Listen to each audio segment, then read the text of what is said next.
Welcome to the program, August. Yeah, I just want to ask if you guys live on this, some comments about extraterrestrial thing. And then my second question is there an extraterrestrial mentioned in the Bible? Is what now? We lost you there. Is it mentioned in the Bible?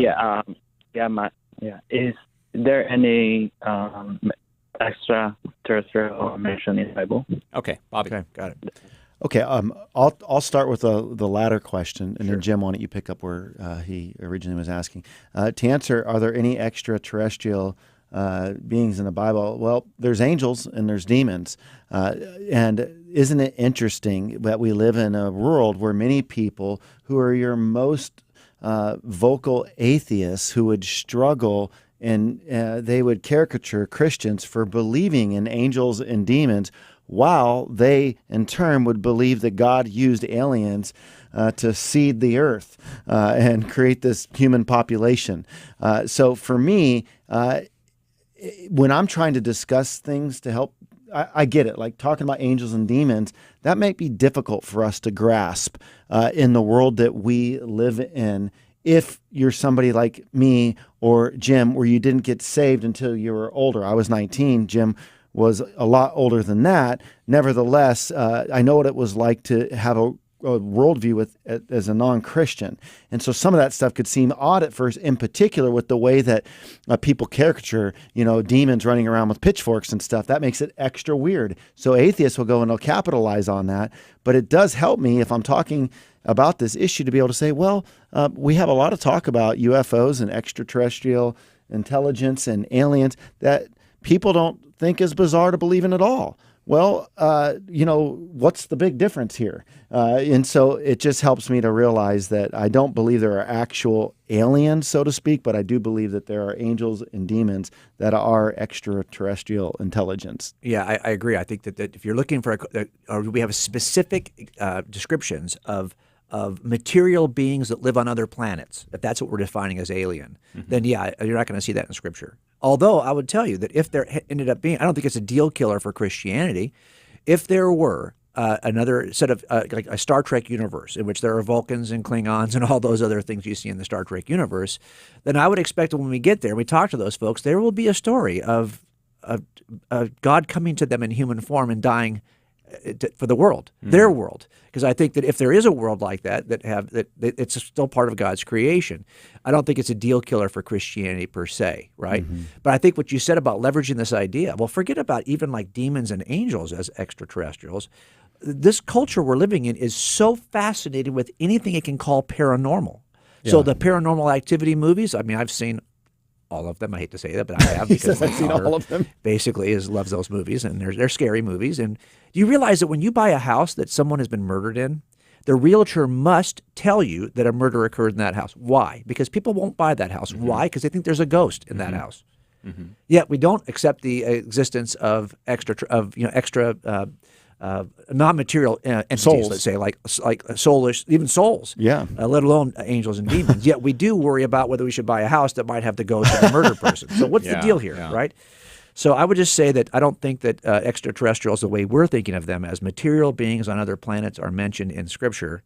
But even if they do exist, I don't think it would be a deal killer for Christianity. Let's go back to one last thing real quickly.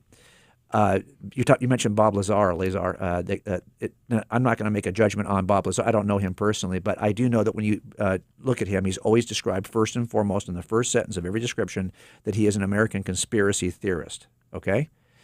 Now, I'm going to tell you real quickly why I think that we are susceptible as Christians. Probably this is the group that I think is the most susceptible to conspiracy theories. I hear them constantly online, Christians, and we're right now in COVID-19. There's the QAnon, there's deep state conspiracies. All these things are out there. So let me say the most controversial thing to the audience right now. It's really hard to pull off a conspiracy. If you think you know of a successful conspiracy, it wasn't by definition successful.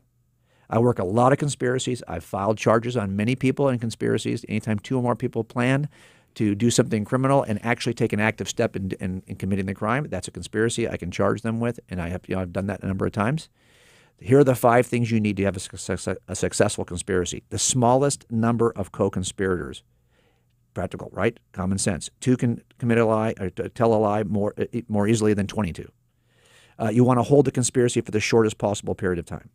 It's easier to hold a lie and tell a lie and keep a secret for a day than it is for a year. The best conspiracy is when two people, small number, commit a crime and then one immediately kills the other, short period of time. That's a very successful, highly likely that you're going to get away with that. Okay, the third thing you need, excellent communication between co-conspirators, because someone's going to jam up one of you and you have to have a story that matches the other word for word. That's why we separate suspects when we take them into custody, because we know we can break the conspiracy by simply eliminating communication. Fourth thing. Hold on, I need to write these down. Because if you want to lie to your, I always tell students, if you want to lie to your parents, this is how you do it with your siblings. Anyway, the point is, the fourth thing is you need to have the closest possible relationship with people, because you're less likely to rat off your sister or your mom than you are a stranger or just a friend. And the last thing you need is to avoid pressure. If you can do this without anyone asking questions, you got a good chance of getting away with it. Now, the reason why I've examined these 5 things is this is how we break conspiracies. So if we're going to suggest, and by the way, if you said, for example, the disciples may have conspired to lie about the resurrection, really? So we have how many? 500, Paul says in 1 Corinthians, 120 in the upper room. How many people are we talking about? It's too big, too many people. They got to hold it for how long? 60 years is probably about how long they got to hold it. Too long. Too many, too long. Do they have any pressure? Yeah. Can they communicate? No. All the things are missing for a successful conspiracy. And that's why I reject it as a theory. If you're suggesting, however, that there's a deep state conspiracy that has been ongoing for several generations, like hundreds of years, some of these people think. Like Dan Brown people? Sure. And that they involves thousands upon thousands of people who have no necessarily familial relationship with each other. And it's been running under the undercurrent, underbelly of culture for, since the 1400s. Okay. Is that possible? Yes. Anything is possible. It's just not reasonable, and the standard is not beyond a possible doubt. It's beyond a reasonable doubt, and that's why I reject these kinds of deep state theories, because in the end, somebody will make a dime by exposing it. Somebody's going to make a dime by exposing it, and they probably can afford, after making that dime, to protect themselves from the harm that might come their way. Well, those are some really good tips right there that we should all remember as it relates to case making. And I think, to the initial question, you'll even get people with UFO conspiracy theories and all that stuff. But, this idea of aliens, they would distinguish themselves obviously from angels, and the angels are spirit beings. That's and right. Aliens would be physical. And so we'd want to make that distinction. But this idea that people could conceive of this. And hide this conspiracy that, at Area 52, whatever the area is in New Mexico or wherever it is where they've actually... Now, are there unidentified flying objects? Yes. This does not mean they're alien. They're simply unidentified flying objects. Sometimes they're just unidentified because they're from another nation. They're from our nation. We're experimenting with some technology. And the fact that they're unidentified flying objects says nothing about whether they're alien. Yeah. August, thank you for your phone call today on Pastor's Perspective.